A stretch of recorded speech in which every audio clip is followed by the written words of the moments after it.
So, what if a government shutdown wasn't just, political theater? What if it was a deliberate strategy?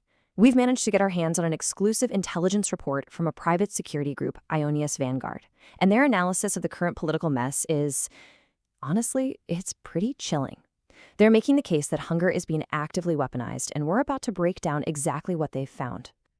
The report kicks things off with this single, staggering number, 42 million. Now, that's not just some abstract statistic. According to Vanguard, it represents the number of human beings at the very center of what they're calling an imminent and, get this, a manufactured crisis. So who are these 42 million? They're Americans. They're our neighbors, and they rely on SNAP, that's the Supplemental Nutrition Assistance Program, to help put food on the table. And the report, it points to a very hard deadline. If new funding isn't authorized, those benefits could just stop. Cold. On November 1st. Okay, this is where the report makes its most explosive claim. Aionios Vanguard's core argument, their whole thesis, is that this is not some unfortunate accident. It's not just a byproduct of political gridlock. They are arguing that the potential suffering is an intentional strategy. And this direct quote from their analysis really says it all. The suffering is not collateral damage. It is the primary weapon. Let that sink in. They're saying the hardship isn't a side effect. It is the entire point. It's the weapon being used as leverage in a very high-stakes political battle. Now, the report actually gives this strategy a name, managed decline. And on the surface, it sounds kind of helpful, right?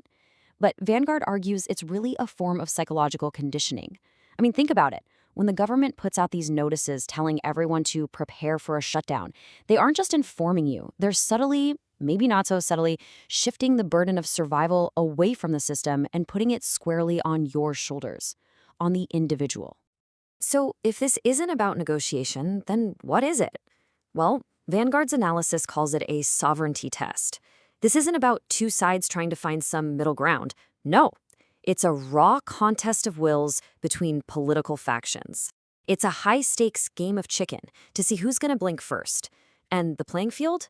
It's the social services that millions and millions of people depend on to live. And check this out. This is how Vanguard actually breaks down the stalemate. They analyze the public messaging from each of the major political factions. They use this term logos to describe the core logic each side is trying to project. For example, they see a logos of purge coming from the White House, using the shutdown as a way to clean house. And then you have the blame vector, which is exactly what it sounds like, who each faction is pointing the finger at. The key insight here is that each side has this deeply entrenched strategy designed to make the public blame somebody else for the pain. So what are the odds this all gets fixed in time? Well, based on all this rhetoric, the report puts the probability of a resolution before that November 1st deadline at just 15%. But honestly, the number isn't even the real story here. The real takeaway from their analysis is that for the key players involved, a quick resolution, well, that might not even be the goal. Okay, so if there's only a 15% chance of a solution, you have to ask, what does the fallout actually look like on the ground? The next part of the report goes into the cascading consequences they predict for everyday communities, for people like you and me. The report predicts two major effects, kind of like a 1-2 punch. First, you'll see an increase in what they call resource-driven crime. We're talking theft, burglaries, things born from sheer desperation. And second, as local law enforcement gets stretched thin trying to deal with all this, public trust starts to erode. Response times get worse, and people start to feel like the system just can't protect them anymore. And look, this isn't just about SNAP. The report makes it clear this won't happen in a vacuum. It's a domino effect. Other critical programs like WIC and Head Start are also on the brink. This creates a perfect storm. You've got immense pressure on families, local charities and food banks getting completely overwhelmed, and a federal workforce that's furloughed and demoralized, unable to help. It's not one failure. It's a cascade of failures. But it's not all doom and gloom. The report doesn't just diagnose the problem and leave us there. The entire second half is dedicated to a proactive response plan. It shifts from analyzing the threat to actually offering a blueprint for how communities can build resilience, especially when, as Vanguard argues, the official systems have been turned against them. They call this plan the Shepherd's Mandate, and the name itself tells you a lot about the shift in thinking here. It's about moving away from relying on these big, distant institutions and instead empowering local, community-based action and, well, self-reliance. So the plan has 4 super clear, actionable directives. Step 1. Internally, you flag the snap threat as imminent, condition red.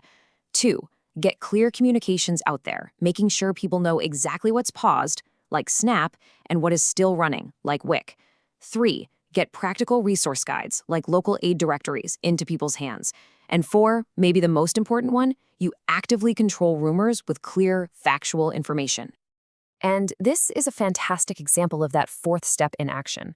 The report literally provides pre-written macros. These are simple, factual answers to the most common, panicked questions people will have. The whole goal is to cut through the noise, to prevent panic, and to stop misinformation before it can spread. It's about creating stability when the official messages are just creating chaos. So when you boil it all down, after all this analysis of the problem and this very detailed solution, what's the big takeaway here? The report wraps up with a final thought on what real security actually means in today's world. The report's ultimate conclusion is really a powerful call to action, and it's summed up perfectly in this final quote. It argues that when those official lifelines are cut, the responsibility to act, to become the lifeline, falls to the community itself, to us. And that really leaves us with the central question posed by this entire Aionios Vanguard report.